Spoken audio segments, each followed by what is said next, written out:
Alors, pour ceux qui se posent la question, mais pourquoi tu fais une réserve avec autant de soins à apporter à l'isolation? Pourquoi tu ferais pas mieux d'économiser éventuellement ces matériaux pour pouvoir faire plutôt de faire la maison que faire cet espace-là? Il ne faut pas oublier que cet espace n'est pas simplement un espace tampon entre l'extérieur et l'intérieur de la cuisine, mais c'est également une zone qui va servir de réserve. Et comme je ne suis pas sûr qui peut le plus, peut le moins, hein, comme je ne suis pas sûr du résultat des matériaux, je charge un peu. C'est vrai que je charge un peu. Mais voilà, c'est une zone, c'est un sas de sécurité, c'est un sas de passage, c'est un sas tampon, mais c'est aussi une réserve pour les légumes, pour les conserves, pour des denrées alimentaires qui doivent être protégées des rongeurs, qui doivent être protégés de l'humidité, qui doivent être protégés des grosses variations de température. Donc c'est pour ça que je soigne autant l'isolation.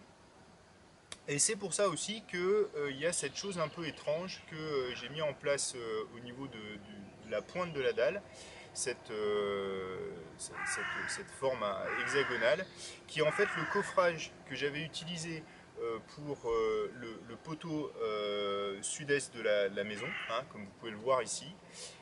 Et ce coffrage que je pensais réutiliser pour pouvoir coffrer d'autres choses, je me rends compte que j'ai pas grand chose en fait à coffrer vu que j'aborde un petit peu le béton. Et ben je me suis dit ça peut tout à fait faire le cadre du réservoir à sable qui va servir à enfouir les légumes pour les conserver. Donc en fait, dans cet hexagone là que vous voyez, je vais le remplir de sable une fois que l'espace sera complètement fini, du sable qui aura été lavé, du sable roulé lavé pour la phyto que j'ai acheté à la carrière d'à côté, donc c'est du sable de rivière. Et ce sable de rivière va très bien faire l'affaire pour pouvoir servir de stockage à l'ancienne des légumes. Voilà une idée éventuelle qui peut vous intéresser. C'est tout con à faire. On n'est pas forcément obligé de faire des formes tarabiscotées comme ce que je viens de faire. Mais en tout cas, c'est préférable que cet élément-là soit en dessous du niveau zéro du sol. Ça permet au moins que toute l'air froid de la pièce soit concentré à cet endroit-là. Et ça reste l'endroit donc le plus frais de la pièce. Bon, pour ceux qui se disent que c'est peut-être un peu cheap là en termes d'épaisseur et tout ça, ce que je suis en train de faire. Juste pour vous dire que les descentes de charge, elles sont pas du tout réparties au long la fondation là. Elles se situent en fait dans les angles. Donc dans les angles, on a vraiment un massif avec une pierre qui est bien solide. Ici, on va pouvoir se prendre dans le poteau. On a également ici une bonne pierre massive qui vient descendre sa charge sur les bords derrière aussi. Ici, on va être pris au niveau de la structure.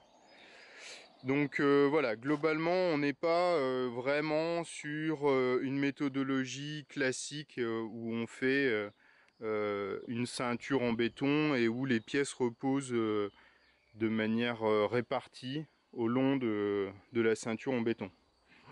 La ceinture là que je suis en train de faire, elle est plus pour retenir en fait la pouzzolane le hérisson que je vais faire là-dessous, et aussi pour faire l'étanchéité.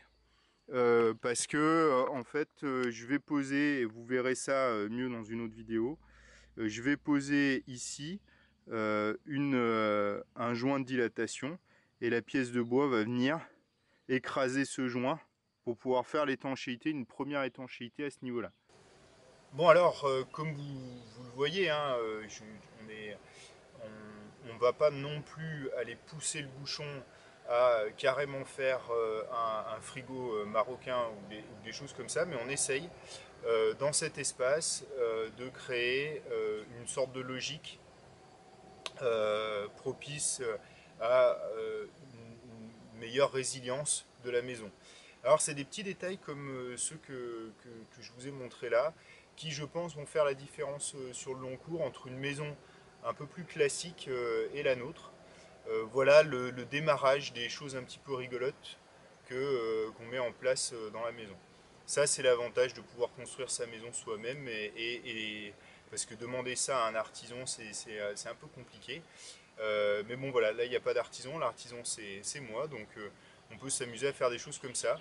C'est pareil, donc la dalle, comme vous l'aurez compris, là, il y a pas mal d'encombrements déjà dans cet espace. Il y a une pierre à l'entrée, il y a l'espace de stockage des légumes de l'autre, il va y avoir l'espace pour tout ce qui est la flotte,